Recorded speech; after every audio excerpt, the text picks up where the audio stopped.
Hi, my name's JD. Thanks for checking out this channel. Thanks for checking out this video. Hey, today I just want to take you through Amazing Grace. It's a standard tune. Everybody should know how to play Amazing Grace, at least to a degree.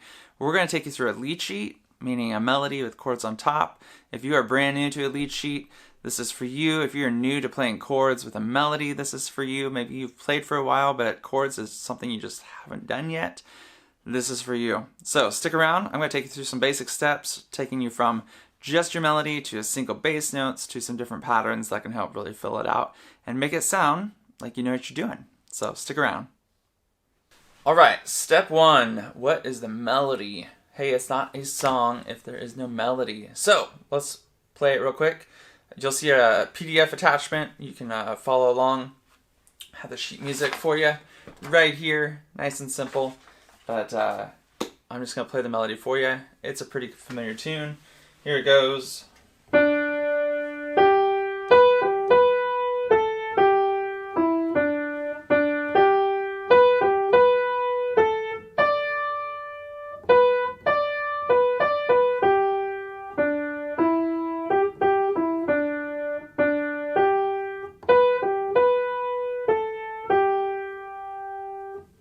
There you go. Step one, learn your melody.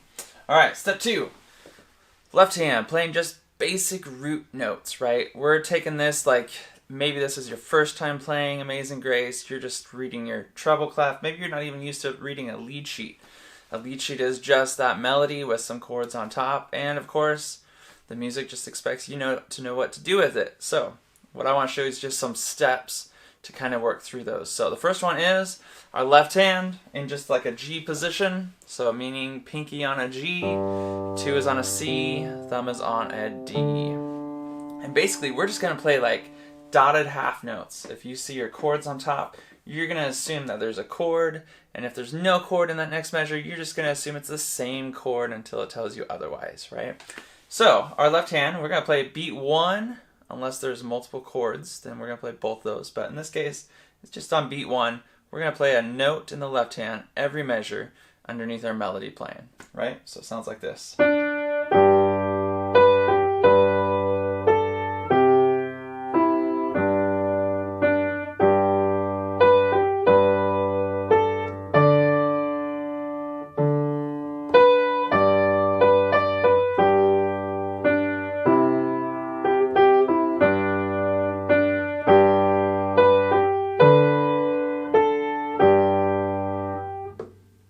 Go simple. Ignore the added beat I did in there, but that's the idea, right? Just simple bass note under the right hand, and as you notice I went down a couple octaves just to give a little separation from the melody. Step 2, playing chords, and all we're really going to talk about in this segment is just the root positions, meaning the root of that chord, the name of that chord, the letter of that chord that it starts on is the bottom note, and we're just going to take skips up, and in this case, because we're in the key of G, we're going to have F sharps in our D chord. They're all major chords. And if you don't know your chords, G chord is our G, B, D, our C major chord is our C, E, G, and our D is our D, F sharp, A. And I'll show you those here as well. There's my G chord. If you're looking on the keys, G, B, D, all together. My C chord, C, E, G, all together. And our D chord, D, F sharp, that one black note, and our A all together. And we're going to do essentially what we just did with the other one. Instead of playing that single note, we're going to play the full chord. Now, there is a one step I'll have students do sometimes if they just have trouble playing all these 3 notes, or maybe it's jumping back and forth. I'll say, hey, let's just play with our pinky, right? You had that G position, the G, C, D. So instead of playing 5, 2, 1, hey, let's just move our pinky. Let's get that muscle memory going, get used to shifting and finding those notes. And maybe that's you. Maybe you haven't done full chords yet, but you're wanting to dive into it. This is an easy way to just kind of get used to moving and shifting around. And you're just going to add to it, at least in a root position, whatever your pinky is, because shape-wise, that's it. Pinky 3, 1, right? So here is the melody with the chord.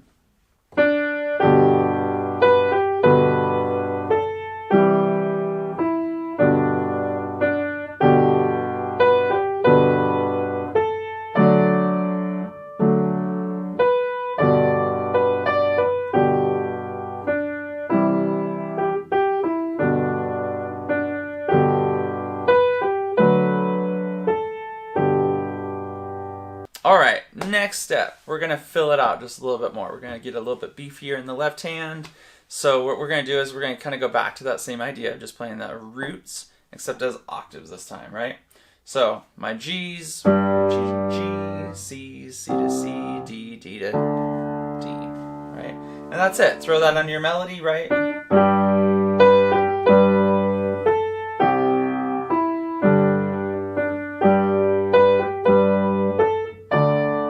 And you get the idea, just using outside fingers, stretching that, right? So no problem, right? Give it a shot. Next step, we are moving along. This is awesome. I hope you've gotten something out of this as we just progress through this amazing grace. Next step after those octaves is adding a 2-finger on what we'd say is the 5th of the chord. So if you go back to that major chord of that 1, 3, 5, or the G, B, D, in the case of the G chord, that 5th is that 3rd note, or that 2 skips up basically from that root, right? If you're going up your scale, it's G, A, B, C, D, right? 1, 2, 3, 4, 5. So we're going to add that to it, and we're going to add it as a pattern. We're going to say quarter notes just going up underneath our melody, right? So we'd be like,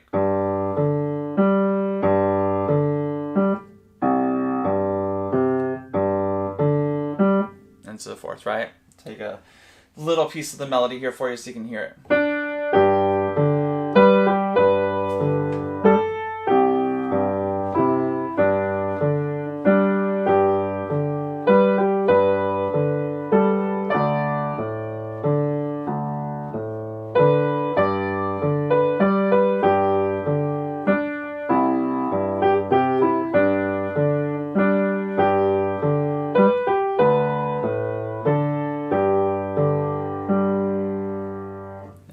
Hey, it's not anything fancy, but it adds to it, right? Adds some movement to that bottom end. It still has a little bit of that beefness from just our single note, right?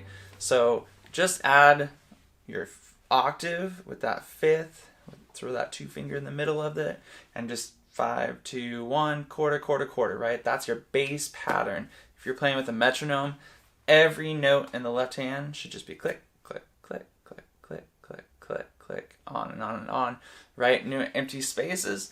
And then you're just throwing the melody rhythm on top of it, right? So one thing is, don't let what your left hand is doing dictate what you did already well with that melody in your right hand. All right? Give that a shot.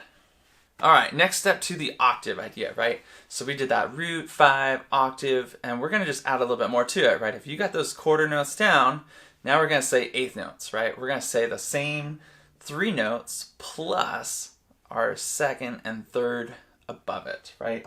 So sometimes that's funny, and if you don't know your scales, which you should know your scales, take our G chord, our 2nd and 3rd would be that A and B above it.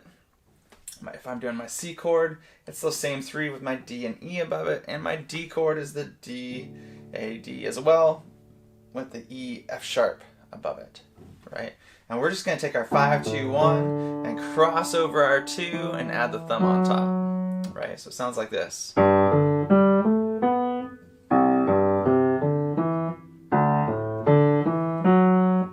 there's your 3 chords, and hopefully you can see that on the piano as well. Fingers, here's the idea. Again, that left hand, it's a pattern, right?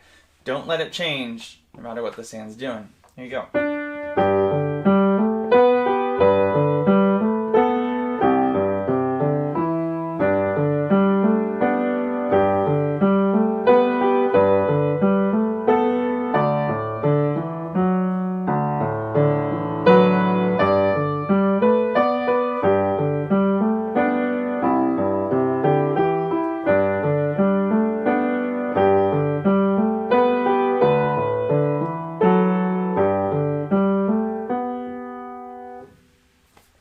There you go, a simple version of it.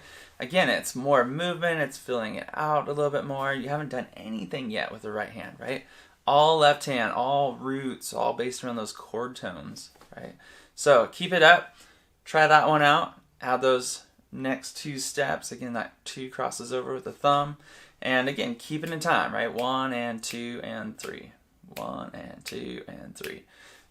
Go slow.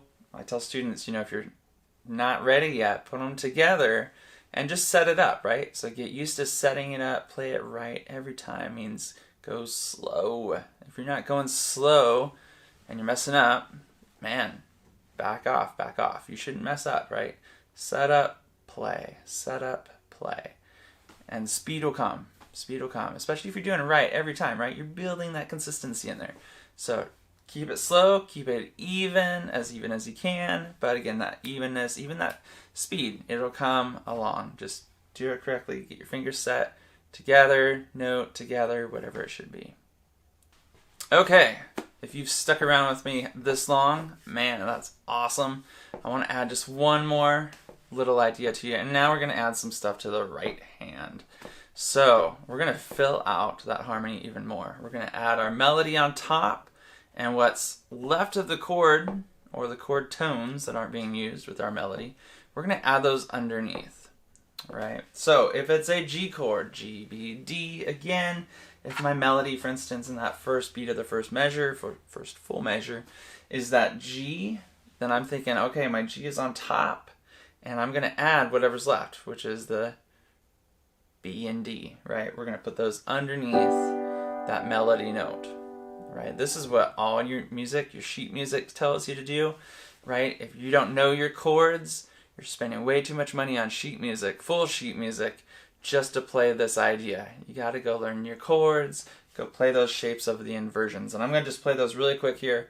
I don't want to get into that too deep, but I'll show you what they are. If you're playing a G chord, it's a G, B, D. Just take that bottom note, make it the new top.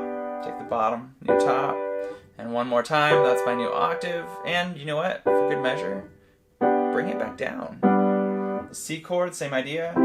Take the C on top, E on top, and back down. And lastly, my D.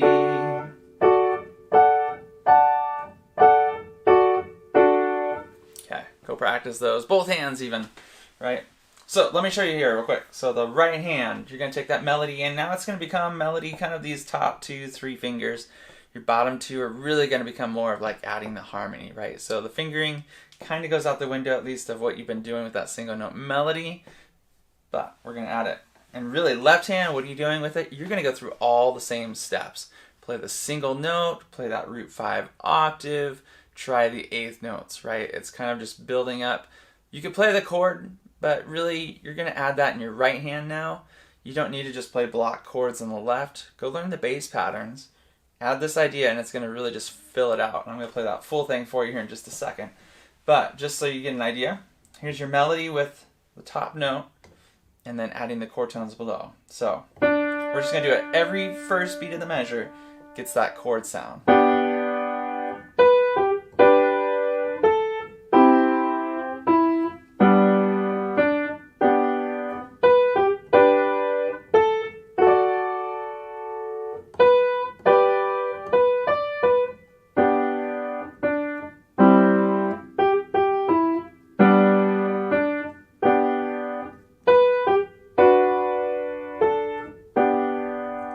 Now, at that D chord, it's funny because the melody is a B. Sometimes this throws people off, right? What do? It's not a chord tone, and that's okay. So, if it's the B, add the D F sharp, right? You can leave the A off if you like that second in there. That's okay too. There's nothing wrong with it, right? It's a little bit of a player's preference. But if you don't like it, you know what? The next letter or the note in your melody is the A. You could save and play that chord after the B, right? Play my B, and that sounds fine too, right? There's not a must do this, but it's really a, hey, kind of pick an idea and can I play it through the whole tune, right? Same idea, so like with our melody, with our bass lines that we just did, right? Can I play that one pattern, that one idea, and keep my melody going? All right, last one. Let me just put it all together. If you go through those steps of your quarter to your 8th idea that we did, I want to add that to our right hand. I'm going to add a little bit of pedal. Make sure you change the pedal every chord at least, if not maybe every measure, right?